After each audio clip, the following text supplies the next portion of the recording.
Hey everybody, I've got a couple things that I've seen in the gym that bother me a little bit, not the least of which is weak ass music, but a couple movements. They're supposed to be explosive movements that are directing a force downward. One of them is a ball slam, the other is a sledgehammer.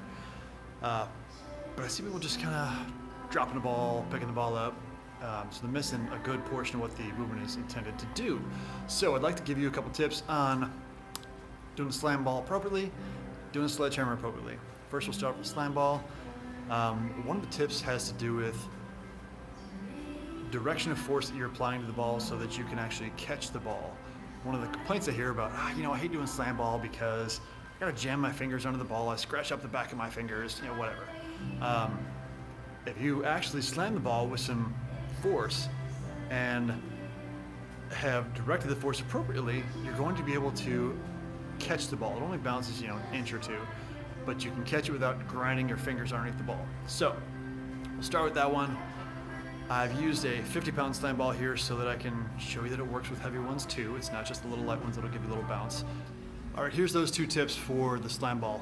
I'm only going to give you two tips. This is not intended to be a tutorial. It is intended to be a troubleshooting chunk of information. So first piece is make sure you're doing a hip hinge. This isn't you just bending over and low backing it.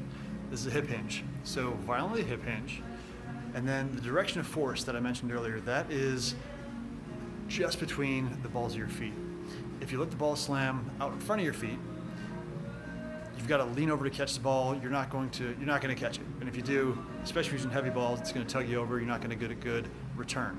So that's it. Make sure you hip hinge violently and direct the ball slightly posteriorly so that it lands just between the balls of your feet, and you should be able to catch it with glorious grace as long as you've put some violence into the throw. So let us proceed.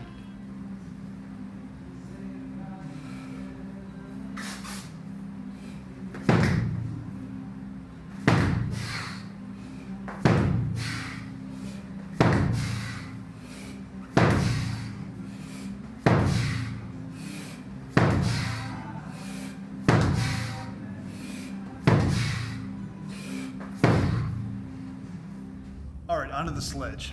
So a couple of the tips on the sledge. One, again, you're hip hinging just like the slam ball, and that is your generation of force, is the hips hinging violently. The other piece is how to hold on to that hammer. You don't leave one hand up by the head.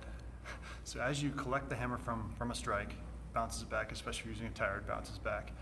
That hand that catches, which is high, closer to the head, then as you're raising, slides down, meets the hand at the base of the handle, and then you deliver your force. I see people keeping their hand at the top and throwing their torsos forward to achieve the desired direction of hammerhead movement. Doesn't go that way. Let the hammer do the work. Don't be slinging your body on like a crazy person. I'll do them, take a look, and those 2 points should be apparent. The hip hinge and the sliding the hand so that the hands meet at the base of the handle, and then deliver the force. Let's check it out.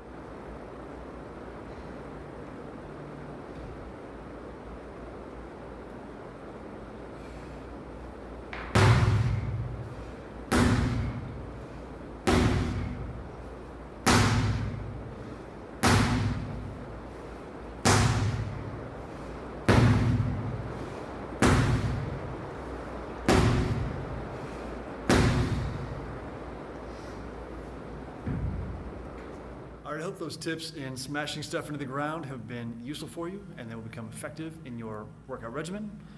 Now you gotta get out there and do a little Hulk smashing. Get to it.